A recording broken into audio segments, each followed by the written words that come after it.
Have you ever felt like just a number in a doctor's office? A collection of symptoms waiting for a prescription?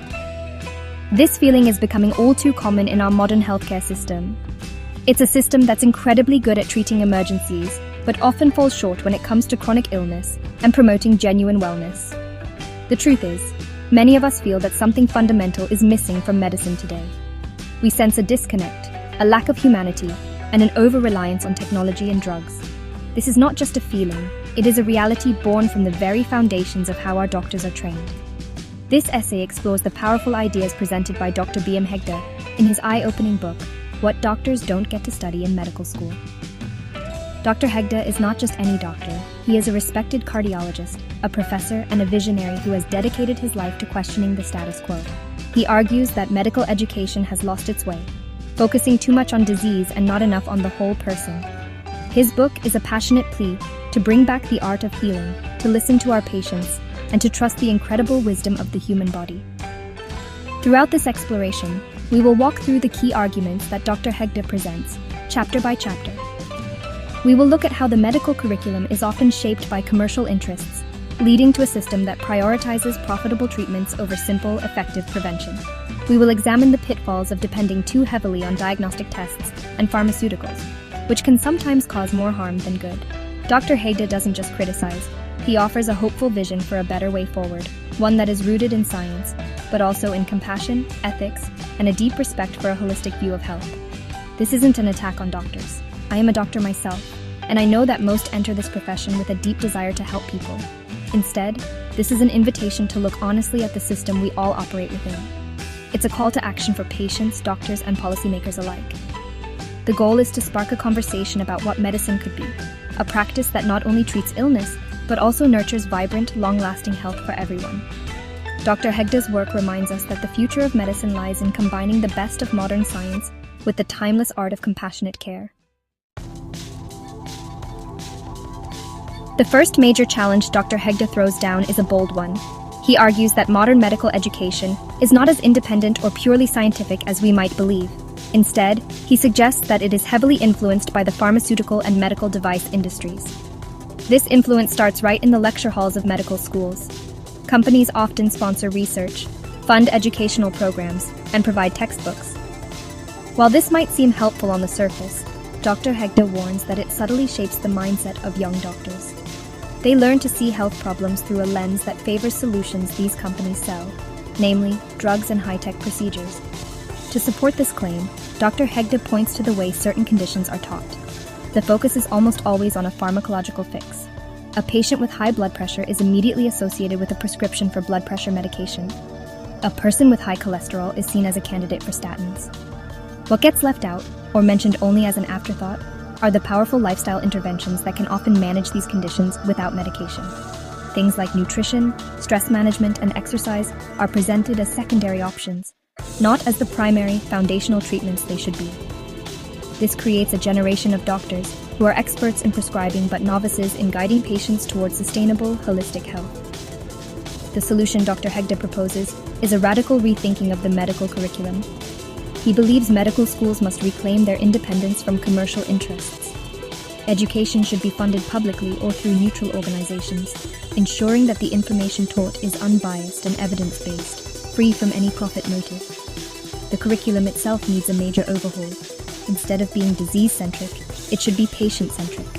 It should start with teaching the principles of health, wellness, and the body's incredible capacity to heal itself. This shift would empower future doctors with a much broader toolkit. Ultimately, this first chapter sets the stage for the rest of the book. It establishes the core problem, a medical system designed around industry profits rather than patient well-being. Dr. Hegde isn't suggesting a conspiracy. He's highlighting a systemic bias that has gradually crept into the heart of medicine. By making future doctors aware of this influence, he hopes to encourage them to think more critically. He wants them to question what they are taught and to always seek out the best path for their patient, even if that path doesn't involve a prescription pad. It's a call for intellectual freedom in the service of true healing. In this section, Dr. Hegde tackles our modern obsession with technology and data in medicine.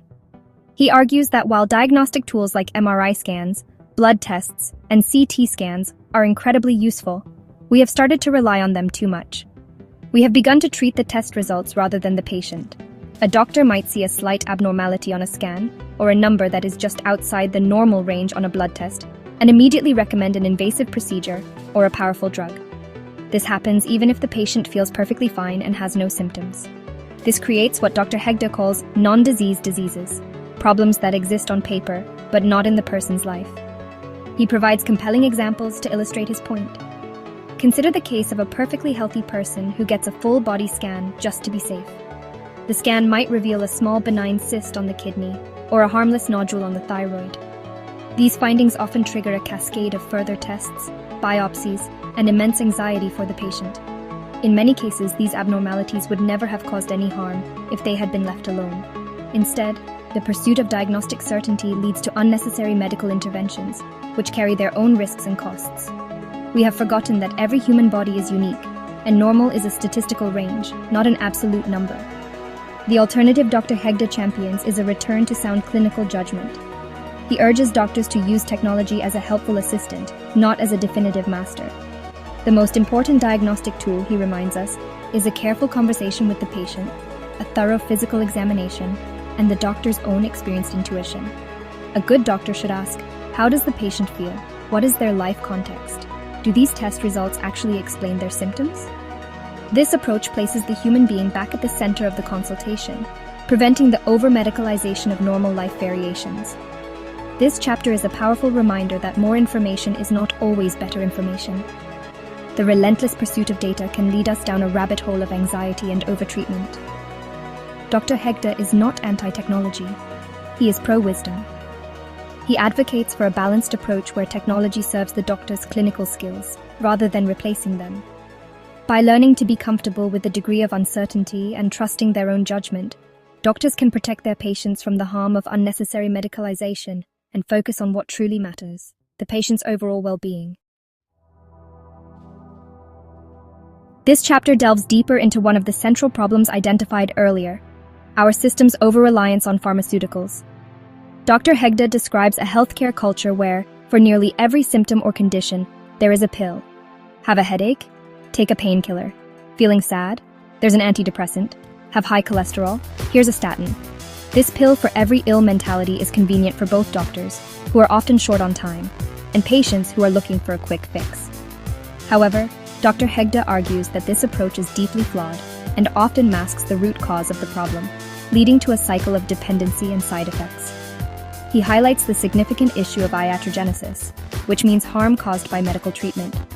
Many drugs come with a long list of potential side effects, some of which can be more debilitating than the original condition they were meant to treat.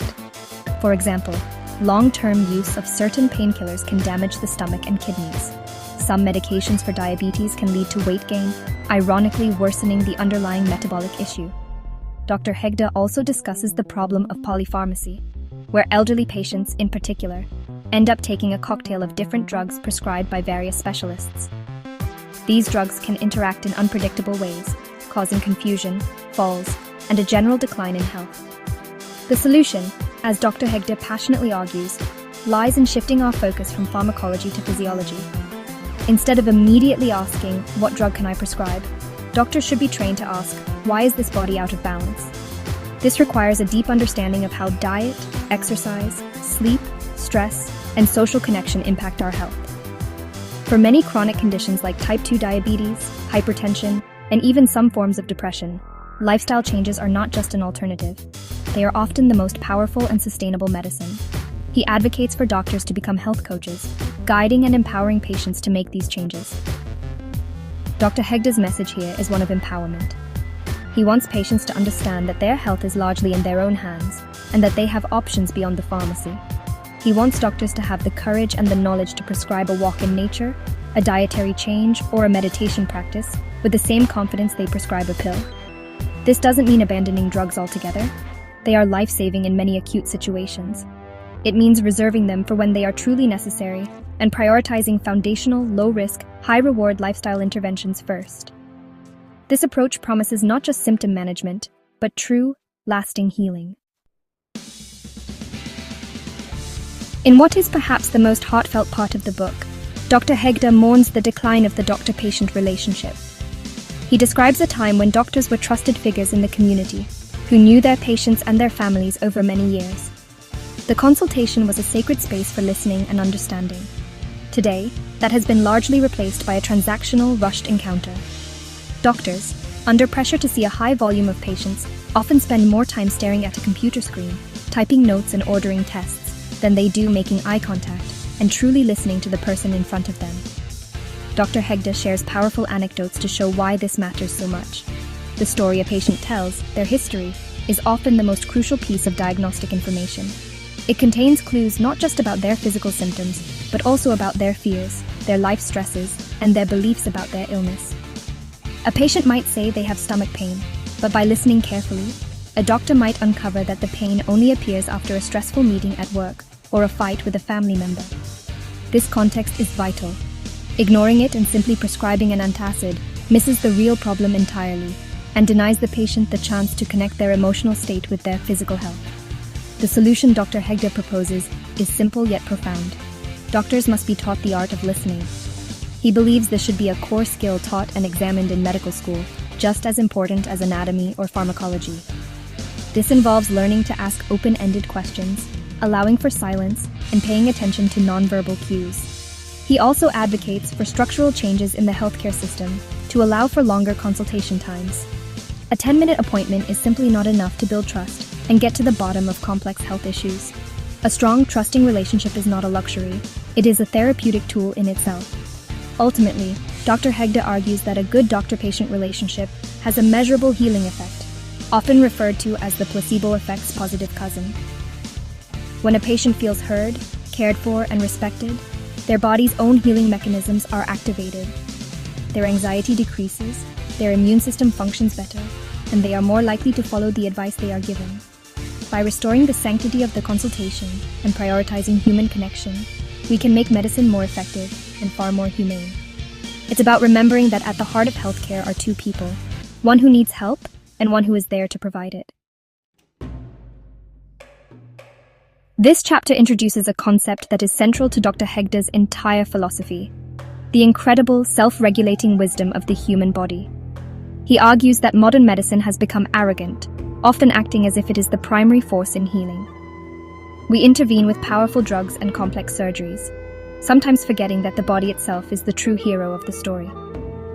Our bodies are equipped with a sophisticated internal pharmacy and a brilliant repair crew that work around the clock to maintain balance, or what scientists call homeostasis. From fighting off infections to mending broken bones, the body possesses a profound intelligence that we should learn to trust and support. Dr. Hegde provides numerous examples of this innate wisdom in action.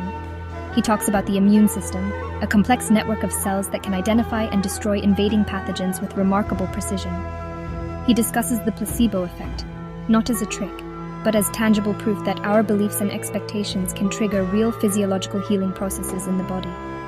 He also points to the phenomenon of spontaneous remission, where serious diseases like cancer sometimes disappear without any medical intervention. These are not miracles in the supernatural sense. They are demonstrations of the body's powerful, built-in capacity for self-repair, a capacity we are only just beginning to understand. The alternative to our interventionist model, according to Dr. Hegde, is a medicine of cooperation. Instead of trying to command and control the body, doctors should aim to work in partnership with it. The primary role of a physician should be to identify and remove the obstacles that are preventing the body from healing itself. These obstacles could be a poor diet, chronic stress, lack of sleep, environmental toxins, or emotional trauma. By addressing these root causes, we create the optimal conditions for the body's own healing intelligence to do its work. This is a far more gentle, respectful, and often more effective approach than simply attacking symptoms. This perspective requires a fundamental shift in mindset for both doctors and patients. It asks us to move from a mindset of fighting disease to one of cultivating health. It means trusting that our bodies are not fragile machines prone to breaking down, but are resilient, adaptive ecosystems constantly striving for balance. Dr. Hegde's call is for humility in the face of this biological wisdom. By learning to listen to the body's signals and supporting its natural tendencies, we can unlock a level of health and well-being that no drug or procedure can ever hope to provide on its own.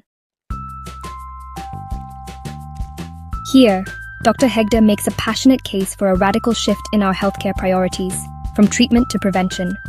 He points out the absurdity of a system that waits for people to get sick and then spends vast sums of money trying to manage their diseases, often with limited success. This is particularly true for chronic lifestyle-related illnesses like heart disease, type 2 diabetes, and many forms of cancer, which now account for the majority of healthcare costs. Dr. Hegde argues that it makes far more sense, both economically and ethically, to invest in keeping people healthy in the first place. He emphasizes that the keys to prevention are not complex or expensive. They are surprisingly simple and accessible to almost everyone. He boils them down to a few fundamental pillars: eating real, unprocessed food, moving our bodies regularly in ways we enjoy, getting adequate, restful sleep, managing our stress levels through practices like meditation or spending time in nature, and nurturing strong social connections with family and friends. These are not revolutionary ideas, but Dr. Hegde's power lies in presenting them as the most potent medicine we have. He criticizes a medical education that spends months on rare diseases, but only a few hours on nutrition and stress management. The solution Dr. Hegde proposes is to make prevention the cornerstone of our healthcare system. This means public health campaigns that are not funded by food industries with vested interests. It means doctors being trained and paid to provide lifestyle counseling. It means creating communities with safe parks, walking trails, and access to affordable fresh food. He envisions a world where a health prescription for more vegetables or a daily walk is taken as seriously as a prescription for a statin. This requires a complete reorientation of resources and a change in how we measure the success of our health system, from the number of procedures performed to the number of healthy years lived by the population. This chapter is a call to reclaim our common sense. Health doesn't have to be complicated. Our bodies are designed to be healthy, and they will thrive if given the right basic conditions. Dr. Hegde reminds us that we have become distracted by the promise of high-tech cures and miracle pills, while ignoring the simple, powerful truths that have sustained human health for millennia. By shifting our focus from the complexities of disease to the simplicity of health, we can create a future where vibrant well-being is the norm, not the exception. In this penultimate section, Dr. Hegde addresses the moral and ethical soul of medicine. He argues that in the rush towards scientific advancement, commercialization, and efficiency, medicine is in danger of losing its ethical compass. The timeless principle of primum non nocere, first, do no harm, is sometimes forgotten in the eagerness to intervene, to order one more test, or to prescribe the newest, most expensive drug. He raises difficult questions about conflicts of interest, where a doctor's medical advice might be subtly influenced by payments or perks from pharmaceutical companies. This erodes the trust that is so essential to the doctor-patient relationship. Dr. Hegde provides stark examples of where ethics can fail. He discusses the pressure on doctors within hospital systems to meet financial targets, which can lead to unnecessary admissions or procedures. He talks about the ethical dilemma of end-of-life care, where patients are often subjected to aggressive, painful, and costly treatments that offer no real hope of recovery, simply because the system is geared towards doing something rather than allowing for a peaceful, dignified death. He argues that true compassion sometimes means having the courage to do less, to stop intervening, and to focus on comfort and quality of life. The solution, for Dr. Hegde, is a renewed and vigorous emphasis on medical ethics and humanism in medical training. This shouldn't be a single forgettable lecture, but a theme that is woven through the entire curriculum.